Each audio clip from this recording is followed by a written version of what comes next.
Neurotic facts about Sigmund Freud, the dangerous doctor. If someone was asked to name a famous figure in psychology, most people would say Sigmund Freud.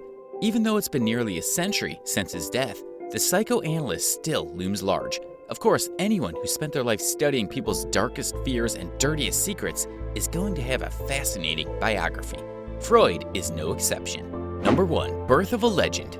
Sigmund Shlomo Freud was born on May 6, 1856. He was the firstborn of eight children.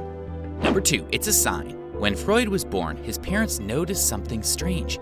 Their new baby had a caul, or a thin membrane covering his head. Though rare, cauls aren't very dangerous or difficult to remove. Even so, Freud's mother saw the mark as a glorious sign that her son was destined for greatness. Can't say she was wrong either. Number 3. Lasting legacy. The psychoanalyst may still be famous today, but modern experts consider most of his theories a bunch of phooey, except for one big one. Freud advocated for the use of talk therapy, a practice that has endured across the evolution of psychology, psychotherapy, and other various related fields long after his death. Take that, doubters! Number 4. You are getting very sleepy. Sigmund Freud is actually the reason we associate therapy with lying on a couch. You see, when he started using hypnotism during his regular psychoanalytic sessions, he found it was much easier to mesmerize patients when they were lying down on a couch as opposed to sitting up in a chair, and thus, a cliché was born. Number 5. Brain power. Freud's studies of the human brain in university helped with the discovery of the neuron. Number 6. Handle me at my worst. In 1882, the young Freud encountered Martha Barnes, the daughter of a prominent Jewish family. They fell head over heels with each other, and the whopping 900 letters that Freud wrote to her during their 4-year engagement are considered part of the great love literature of the world. In one note, Freud pines, "I love you with a kind of passionate enchantment." Number 7. Anna No. One of Freud's most famous patients was the so-called Anna O, who suffered from strange symptoms such as hallucinations and loss of consciousness. Though Freud officially diagnosed her with hysteria, modern experts have suggested a different possibility. According to them, she could have been suffering from a physical illness like meningitis or epilepsy. Number 8. Have me at my best. Freud and Martha Barnes' marriage in 1886 was a great success, and they remained married until Freud's death 53 years later. Even after having 6 children together, Barnes reflected that in all the time they were married, there was not a single angry word between them. Wow, am I allowed to be jealous right now? Number 9. Just replace Hamlet with Oedipus. Like a lot of people, one of Freud's favorite writers was William Shakespeare, but his admiration went much further than light reading.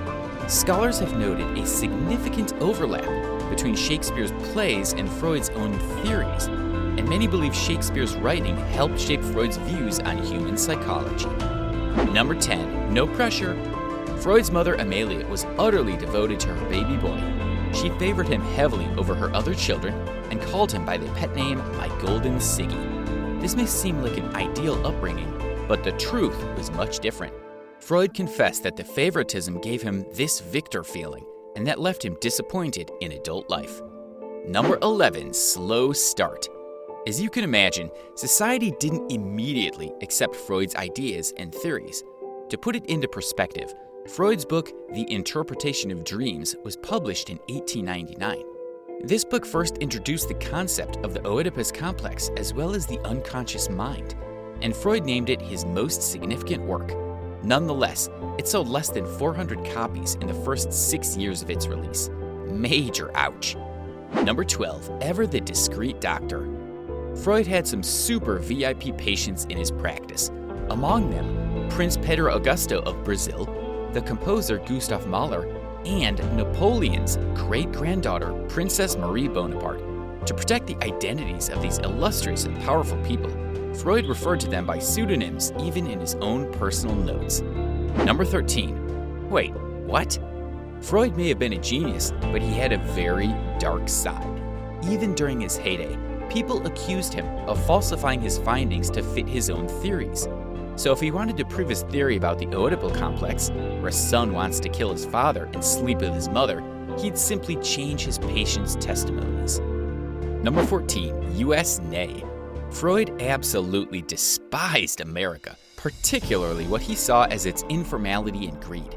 He hated the way his American hosts called him by his first name and thought American society revolved too much around money. His hatred was so strong, he even refused to go there when he was seeking safe haven away from Nazi Germany. Now that is commitment. Number 15, anyone got a light? Freud suffered from an addictive personality, especially where tobacco was concerned. Beginning in his late 20s, he started smoking daily. He eventually had as many as 20 cigars a day. Unsurprisingly, all that tobacco indulging had serious consequences on Freud's health. In 1923, doctors found a cancerous tumor inside his mouth. Freud underwent more than 30 surgeries, one of which included getting a prosthetic in his jaw. In all that time, across 16 years of surgery, Freud never quit his habit. Well, that's it for today. Remember to hit that notification bell, leave a like, and subscribe. See you next time.